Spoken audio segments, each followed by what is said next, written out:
Walkout with Paul and Jay, with red hot stories from post game, interviews, analysis, within the hour, right here at the Growler. All right, welcome to the latest edition of The Walkout. Paul Dehner Jr. and Jay Morrison are here with you on Friday night. Nope. Saturday morning here inside of Paycor Stadium, inside of the Bengals press conference room, as we break down a day where a lot happened. Yeah. We had Shamar Stewart showed up here. We had Demetrius Knight was the pick out of linebacker out of South Carolina in the second round. And in the third round, we saw Dylan Fairchild, a guard out of Georgia, end up being the selection. A lot went down, a lot happened, and we have a lot to talk about in terms of what this means for the big picture of the Cincinnati Bengals. Yeah, we do. And it was a surprising second round pick. It felt like a gamble, second night in a row.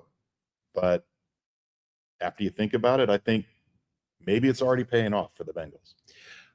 That's it's an interesting thought. I have a thought, and my thought is that something that we saw happen today might have been a real attempt to fix what has been maybe one of the biggest complaints from Bengals fans about this organization over the last decade. We might have seen some real inroads into that today. Those are our little teasers for you on where we're going to go as we're going to talk some of those picks. But first, we got to talk about our big show on Tuesday night down at BetMGM Nation and Kitchen Bar down at the Banks. We will be down there, of course. Bengals Director of College Scouting Mike Potts is going to be at Nation as well. We'll be talking about all of the picks.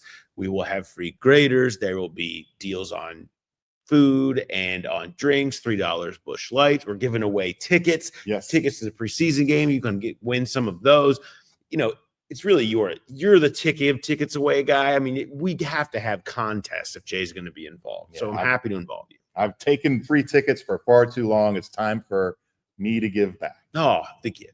So much giving here. But come on down. It's going to be an absolute great time. We're going to talk Bengals. That's at 5 o'clock on Tuesday. We're doing a happy hour show.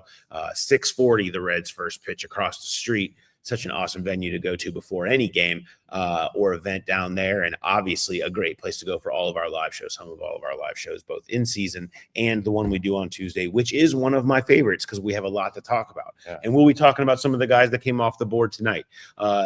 At 49, let's dive into this. So at 49, the Bengals are sitting there and you're thinking, okay, maybe two of the most mocked players to them over all the mock drafts we did that the most connections made the most sense. Tate Ratledge from Georgia, and then Xavier Watts, the safety from Notre Dame, captain, a stronghold of Al Golden's defense for the Irish. There they were. And you're thinking, okay, it seems like maybe the board kind of fell right into their way, the two positions of need, and you list off them and some other ones that seem like potential options that they could look at in that spot. And it was somebody who wasn't even on that list, was on a lot of our lists for round 3 with Demetrius Knight. So it felt like, okay, this feels like maybe a reach. He's not even in Dane Brugler's top 100. How are they going for this guy in this spot? Is this another one of those pigeonholed, had to make a pick at a certain position selections that you end up regretting later?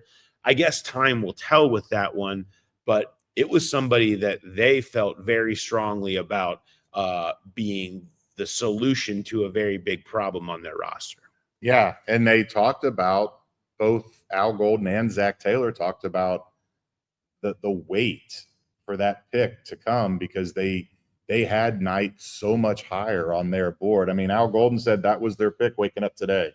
And Carson Schwessinger from UCLA goes in the first pick in the second round of the Browns. And he was, by most mocks, most scouts, the number 2 linebacker out there behind Jihad Campbell. And the Bengals saw something in Knight that maybe other teams didn't see.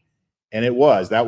You're right. There was a little bit to that where you're picking for need, but you're also picking for scarcity because there weren't a lot of other linebackers out there, and the rest of the league kind of saw it the same way. There 102 picks by the time the third round ended today. Only one more linebacker went off the board after the Bengals took Knight.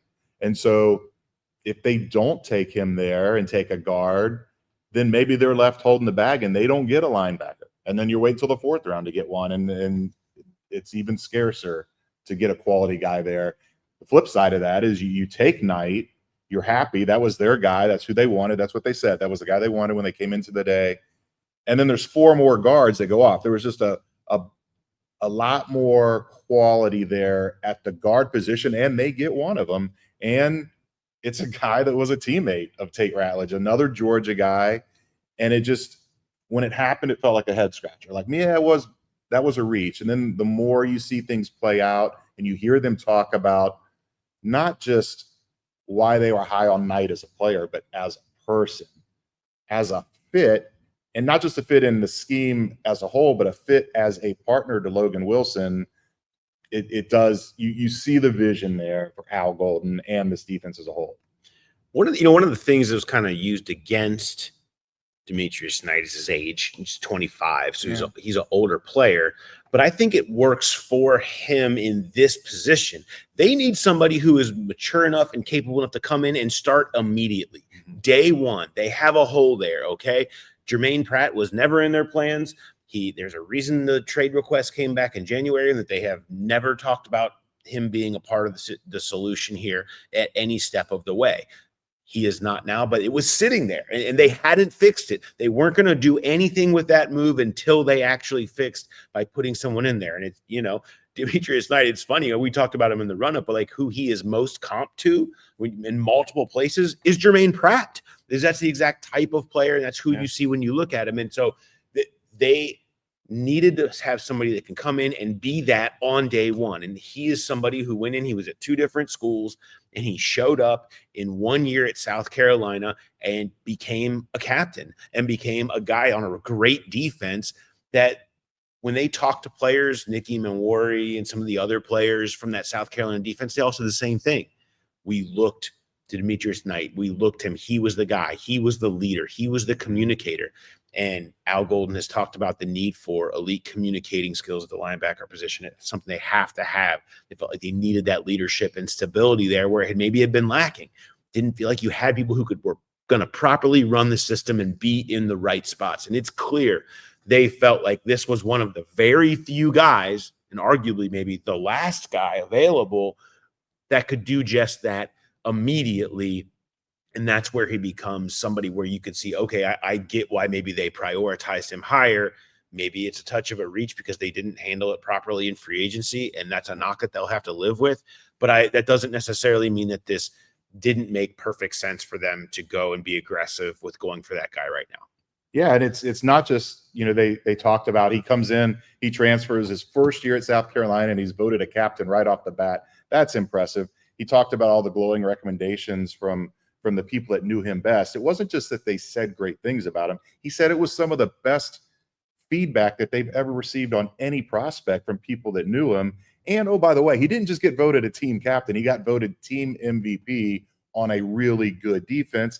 And his selection might actually help them get a guard, because if there's a doomsday scenario where all these guards go off the board and Dylan Fairchild's not there and there's not a guard you like in the third round, well, the money you save from Jermaine Pratt, you can just hold in your hand and dial up Brandon Sheriff, and maybe you bring him in. Maybe that's the answer. It just felt like there was more contingencies there at guard, and they had to get the linebacker in the second round. And you're right. Maybe that's a failing of free agency, and the dominoes just keep falling for not getting the T. Higgins and the Jamar Chase thing done on time. But I don't think the Knight pick, in retrospect now, if we see the rest of the round plays out, you hear what the coaches had to say about him, it doesn't feel like the reach it did at the moment the pick was announced. No, and because I think that they got somebody who is going to be a starter on week one. Now, how well will he play? That'll be determined of whether it ends up being a good move or how many rookie mistakes happen. But You're finding somebody with a little bit of maturity to be in there and be a starter in week 1. So that happens. Okay. Let's fast forward as the round goes on. You're now going to 81 overall, and you're thinking, all right, well, they've got to be thinking about offensive line, right? Mm-hmm. Well, Xavier Watts is there, right? Yeah. And like, well, if this is a fit, this is something that you would maybe be wanting to consider. Is maybe you do go defense one more time for Al Golden.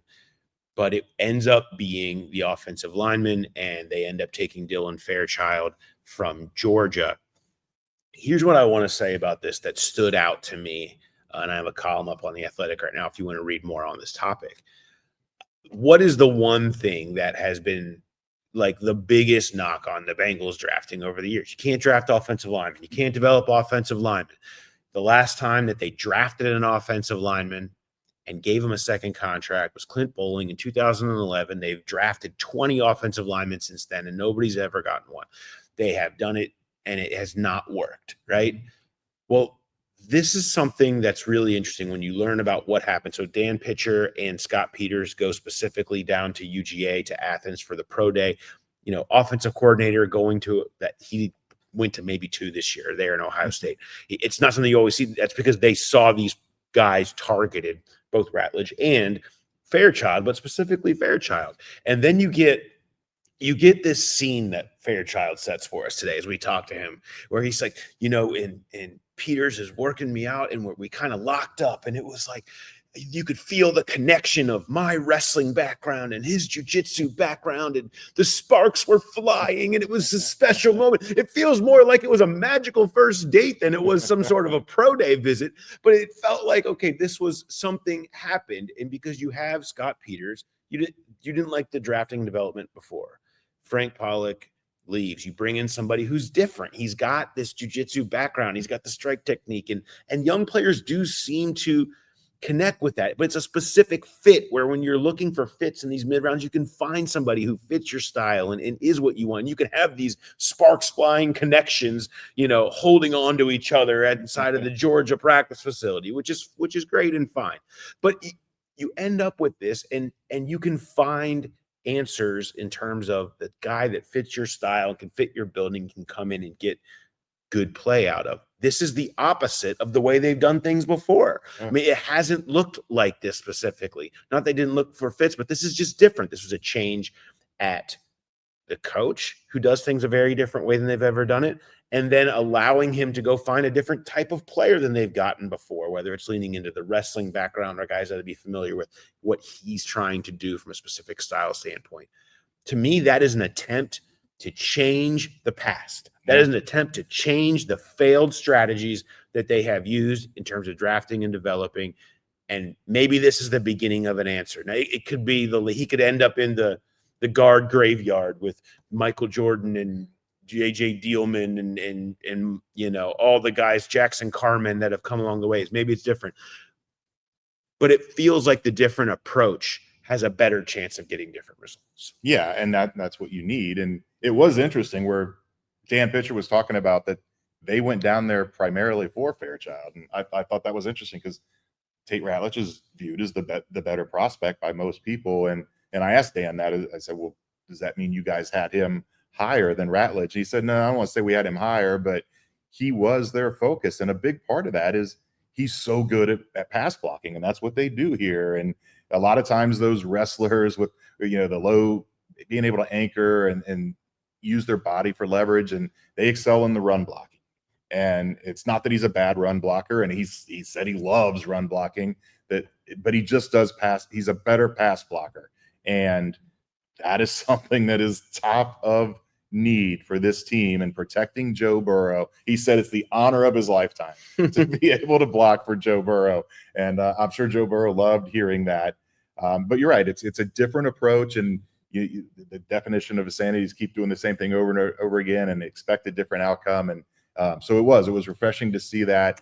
And it was he talking to him on the conference call, very confident guy, and just can't wait to get him in here and get the inside story on why his nickname is Pickle. He dropped that and said that Amarius Mims gave him that nickname. We'll have to ask Amarius where that nickname came from, but said what was it?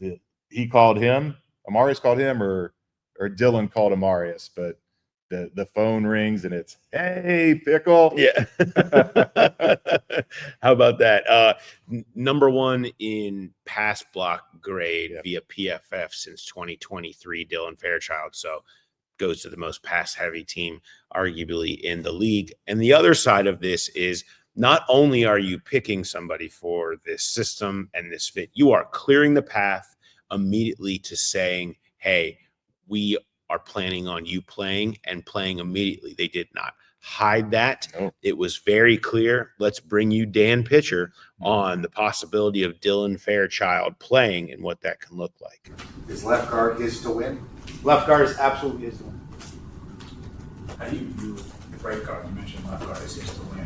How does right guard? Sure. Listen, I think we have a handful of guys in the building right now who are tough competitors who have all played a considerable amount of NFL football. And we're going to compete. And we're going to give guys an opportunity. And so we have Cody. Obviously, we signed Lucas, Cordell.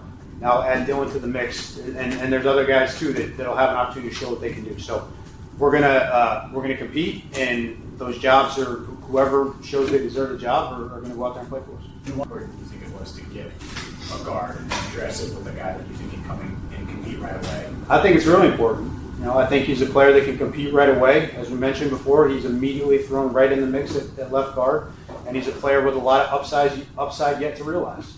So, we're going to demand it out of him early. We're not waiting. He's going to show up, and the demands are going to be clear, and we're going to ask him to go do it right now.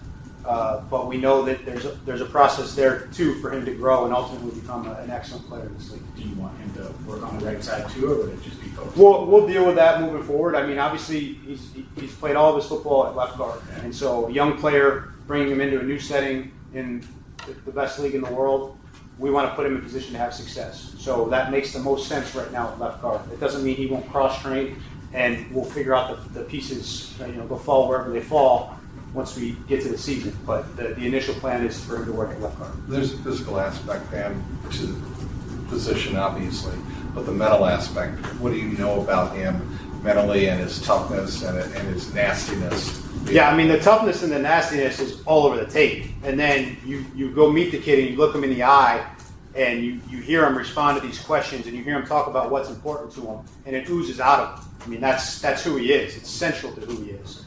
The mental part of playing the position, you start to dig into a little bit more as you watch the tape, and you probe and you question and you poke holes. Why'd you do this? Why was your response that on this specific play? And you try to listen for things that clue you into the fact that this guy understands football, he understands what was being asked of him, and he's going to be able to grow in that role. And we believe that those things are all true. He's a young player. He's going to make mistakes. There's mistakes on his tape, but all of those things are correctable. We're going to work like hell with him. We think we got a really good player. So there it is. When he is absolutely, it's his job to win at left guard. I mean, it sounds like leader in the clubhouse today. Ideally, this is the way they want it to work out. And I mean, they have guys that are capable to be the floor of, if it doesn't work out, Lucas Patrick and Cody Ford could both play guard, or maybe Cordell Volson gets better or whatever. But this is what they want. They want this guy to be the starter in week one, and they are clearing the pathway for him to absolutely be that, and sort of emboldening him to come in and snatch that and take that job by saying that it's absolutely his to go win. I thought that was an aggressive stance to take immediately. No wavering on, he's got to do this or that. No, it's go get it. We're going to demand that he come in and do it immediately. Yeah, and it just kind of fits the profile that Scott Peters is looking for. Sometimes you worry about that, especially a third-round pick, to put that kind of pressure on a kid and tell them that. And I think he liked hearing it. He said he hadn't been told that by the coaches when we talked to him, but it's not going to change the way he approaches how he fights for that job. And I'm sure it lit a little fire under him, knowing that it's there, it's waiting for him, and he is certainly capable of winning it. On that note, let's take a quick second. We got to talk about our guy Eric Stanyo, of course. Keller Williams Realty. He's our dude. He's giving away more stuff, Jay. Yeah, it's just he just won't stop. He already gave away Bengals season tickets. Yeah. Like, I mean, and now he's giving away. Have you seen his hats? Yeah, they're great. Yes, I love his hats. It's like the first thing that people take off the table whenever we do our live events. When he brings them down there, they have the bridge on the front. It's awesome. He's giving away, if you email him info@teamstanyo.com, you can automatically be entered. Just say that's what you're doing. And if you include a screenshot of following him on social, so either at Twitter, which is Manyo3, MANYO, and the number 3, or YouTube, Team Stanyo, do that. Another entry you can get in to try to win some hats, and you can do that. Also, he's going to be down at the live show on Tuesday, so you can come up, talk to him if you have any questions about the housing market or neighborhoods or schools, or if you're a serial killer, if you have a urinal in your bathroom, just go ahead and ask him about any of that. And he would love to chat with you. And of course, he's our guy. We trust him. If you know someone that's buying or selling a house, or you are, make sure you hit him up. info@teamstanyo.com or www.teamstanyo.com to connect. We trust him. You should trust him and trust us. So please go and support him. He does great stuff. All right. Anything else from the themes of the weekend, Jay, as we start wrapping up here? Yeah, I think it's a continuation of what we were just talking about, where Dylan Fairchild's coming in with that job is his to win. It feels like all these guys, it's there for the taking. And you sent me down a rabbit hole earlier in the media room when you said, hey, here's Jay's got stats idea. When was the last time their first 3 draft picks started week 1? And I, of course, should have said, I'll look that up later, but I can't do that. I had to look it up right away. And I went deep. I went as far as you can go. It's never happened. The starting stats go back to 1970 to the merger. So maybe it happened in 69 or 68. But as far as where the records stand, 1970 to the present, a lot of years where 2 of the 3 started, but it's never happened where the first 3 draft picks started. And it's not certain that it's going to happen this year. I mean, Shamar Stewart's going to have to really beat some people out to get that job. But maybe they go 5 defensive linemen on the first play to start, and he is in there, and he's technically a week 1 starter. That you could see it happening, and you can certainly see it happening with the other 2 guys. That's why they were brought here. They were planning on starting Demetrius Knight, a linebacker, and they were planning on starting Dylan Fairchild at guard. And that would be – they don't have a ton of starting spots available, but they have urgency at certain spots, and they address those 3 spots right off the bat. And you talk about changing trends, doing something that's never been done before, and something impressive is that, where a team that they've been dinged for their drafting in the past. And if you can get your first 3 guys, your first 3 picks to come in and win starting jobs on a team expected to make a deep playoff run, that would be a heck of a coup. Yeah, and assuming that they can get them to actually play up to a serviceable level that you need, and not have too many rookie mistakes cost them games like a lot of them did last year with some of those guys. But this could be different. They certainly hope it will be different. There will be more players added onto this. So we can quickly talk about Saturday.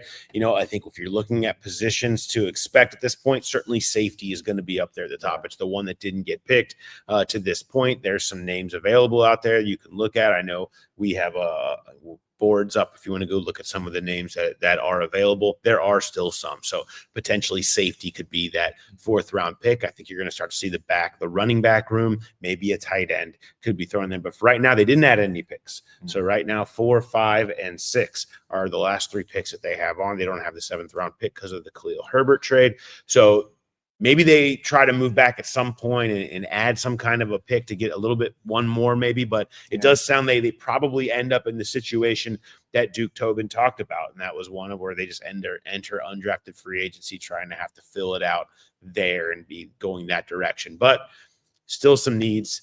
Safety would be the most likely pick in the 4th round, but at this point, you're getting somebody who's going to be a backup anyway. You're not finding whoever you're drafting in this round. It would be stunning if they came in and supplanted Geno Stone at safety. So he feels. Would be stunning? I think it would be stunning. I think it would be for any 4th round pick to come in and immediately take that job position. Immediately. I don't see that. Maybe. But so at some point tomorrow, safety, but you would be lean if you had to pick one right now. For me, Jay, I would say safety in round 4. Yeah, and maybe they like their teammates. They like to double up. So maybe we do see another linebacker. Maybe we see another guard. Maybe we see another defensive lineman. Tackle. All that is on the board. The swing tackle concept Yeah. too, also still sitting out there too. We should mention. I mean, there's Yeah. maybe some guys that fit that could be it. Yeah. All right. On that note, let's we'll wrap it up. We'll be back for another walkout tomorrow night, talking about those picks, and then Sunday night for Who Day Nights will be back. Mo will join us. We'll talk a little bit about some themes of the weekend. 8 o'clock. That'll be live on YouTube, and it'll also be in the feed on Monday morning. So check that out. And hopefully we'll see you Tuesday down at BetMGM Nation Kitchen and Bar down at the Banks. 5 o'clock on Tuesday. Mike Potts, Director of College Scouting, will be in Nation, and we'll be peppering him with many questions. If you have some too, come on down there and bring them and have some drinks and some ice cream and stuff with us. It'll be a great time. All right. Thanks everybody for watching and for listening, and we'll talk to you next time. Have a good one.